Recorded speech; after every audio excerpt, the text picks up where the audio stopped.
Can you talk about the content that you see that has the greatest impact on sales and performance?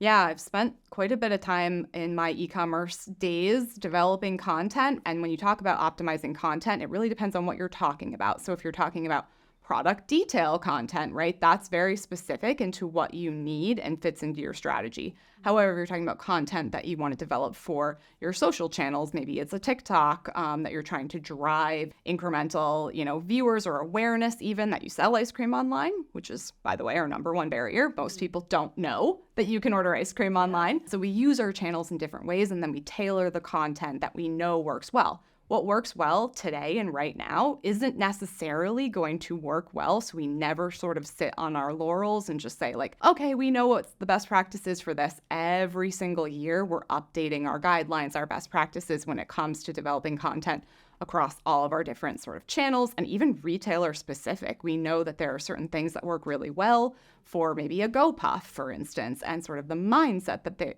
consumer might be in when they're ordering versus when you're ordering on an Uber Eats platform where you have tons and tons of different storefronts that you can order from, right? It's just a very different experience, and driving visibility to your brand takes a little bit different, special sauce, I would say, depending on even like the retailer.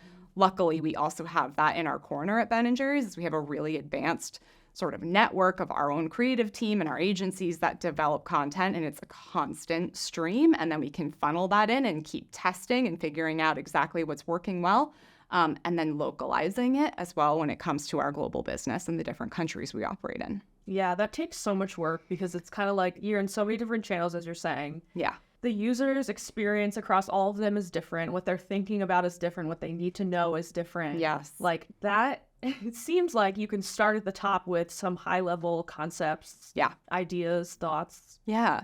But really, you can't do that. You have to plan it around all of your different channels and all those mindsets. Yeah, and you think about, a lot of brands are in this position too, but we have lots and lots of different flavors, right? But having to be really focused on the top selling flavors, focus there first, right? Before you start talking about new product innovations and that kind of thing, you've got to get your basics right on where you're going to do your most volume, which for us globally is cookie dough. So that's where you really have to focus. And that's, again, if you're talking about retailer search optimization, those kinds of things, focus on your number one selling SKUs. And that sounds simple, but it really is hard. Things like that really play a role in the content that you end up developing. Talking more about content across different platforms, product detail pages, social media, wherever, what kind of examples do you have of work that you've done or learnings you might have that you could share that might be, helpful for other people who want to work in ice cream?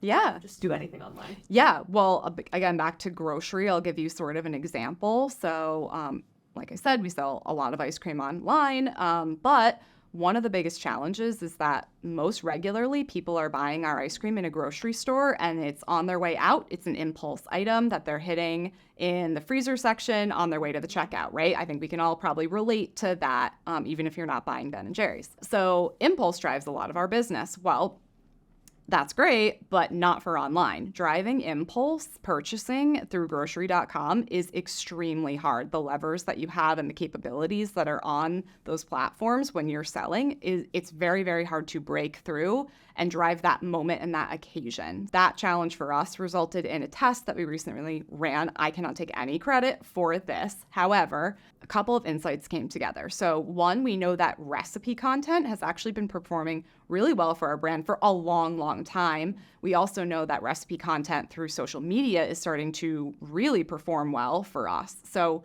we sort of combined with a retailer that has the capabilities built into their app, which is Getir. This was an example from the Netherlands where we shot a TikTok. We also had an Instagram reel going for this as well, but we used an influencer to make a milkshake. So it was one of our best performing recipes that we had in our catalog for a long time. We sort of recreated it into a milkshake and then posted that. It also then clicked in directly to the retailer, so into the Getir app where you could add everything to your order in one click that you would need to make that recipe. And it performed super, super well for us. So that test. It took a lot of work to get there, but what we're doing now is scaling that, right? So we're using those insights to then take them to another retailer, perhaps, or to another country, where we can also use that sort of formula to break through and drive some impulse into the grocery.com or the grocery now sort of space. Now I'm hungry. Yeah, same. Should we go eat ice cream? Let's go get some ice cream. Let's do it. Yeah.